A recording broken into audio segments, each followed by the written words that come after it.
រយៈធំហ្នឹងគឺថាខ្ញុំ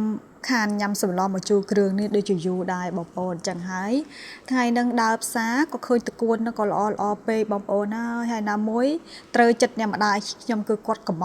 ងសម្លម្ជូរគ្រឿងនឹងស្រាប់ផងចឹងហើយមានអី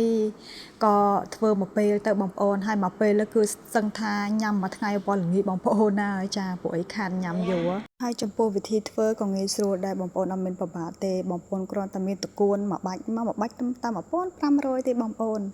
ហើយនឹងសាច់មាន់ហើយប្រហុកពីកតុយមកគ្រឿងបុកតែ500មកបងប្អូនអើយនិយាយពីថាមកអែមហ្មងអញ្ចឹងជាបន្ទាប់គឺខ្ញុំចាក់ប្រេងឲ្យក្តៅមកណាហើយយើងចាក់គ្រឿងយើងឆាសិនចាអានេះចំតិចក្នុងគ្រួសារខ្ញុំណាបងប្អូននិយាយចំទៅតកូនតចៅបងប្អូនហើយមុខម្ហូបមួយមុខនេះហើយខ្ញុំធ្វើនេះក៏តពីអ្នកម្ដាយរបស់ខ្ញុំមកដែរចាយើងឆាគ្រឿងហើយនឹងសាច់មាន់ចូលគ្នាទៅហើយកុំភ្លេចប្រហុកនឹងដាក់ចូលលាយជាមួយគ្នាទៅយើងឆាវាប្រហែលជា 4-5 នាទីទៅគឺបានហើយបន្តមកទៀតគឺខ្ញុំចាក់ស្ករក្រហមប្រហែល1ស្ព្រាបាយបើសិនជាបងប្អូនអត់ញ៉ាំស្ករក្រហមទេបងប្អូនប្រើស្ករសក៏បានដែរបន្តមកទៀតគឺអំពិលទុំយើងហ្នឹង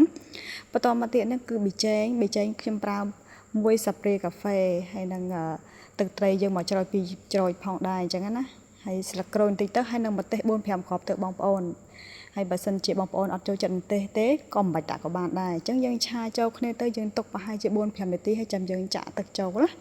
ហើយចំពោះបរិមាណទឹកយើងមើលទៅតាមបន្លែហើយនឹងសាច់ផងបងប្អូនមិនចេះតែដាក់ណាបងប្អូនលោខ្លាចខាប់ពេករាវពេកអញ្ចឹងទៅទុកមកសន្ទុះទៅដើម្បីឲ្យវាពុះណា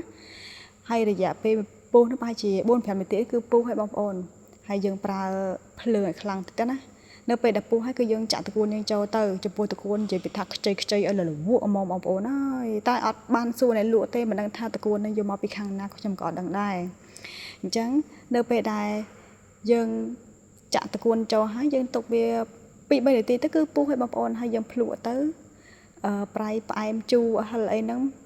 បើថាខ្វះអីគឺថែមនឹងទៅតាមបេះដូងទៅណាបងប្អូនឥឡូវសម្លរបស់យើងក៏ឆ្អិនហើយដែរបងប្អូនហើយកុំភ្លេច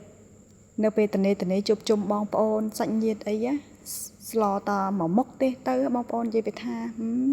អស់បាយពីបេចាមិនដឹងខ្លួនទេបងប្អូនណាចាអានេះសម្រាប់ខ្ញុំណាបងប្អូនសំខាន់ឲ្យតែតិចនេះយើងធ្វើឲ្យគ្រឿងរៀងដិតតិចទៅគឺឆ្ងាញ់ណាបងប្អូនឥឡូវដល់ពេលវេលាដែលខ្ញុំត្រូវដួសភ្លក់ហើយនិយាយចំអានេះមិនភ្លក់ទេណាបងប្អូនគឺញ៉ាំជាមួយបាយតែម្ដងចា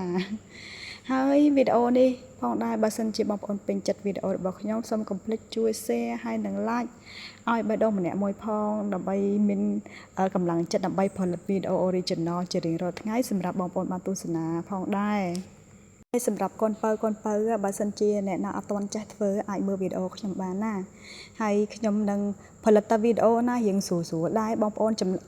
ចំពោះមុខម្ហូបគឺងាយស្រួលសម្រាប់បងប្អូនដែលគាត់អត់ទាន់ចេះធ្វើអញ្ចឹងណាបងប្អូនអញ្ចឹងវីដេអូចែករំលែកអំពីធ្វើមុខម្ហូបក៏មានតែប៉ុណ្្នឹងទេចាំជួបគ្នានៅវីដេអូក្រោយៗទៀតណាអរគុណបាយបាយសំណាងល្អទាំងអស់គ្នា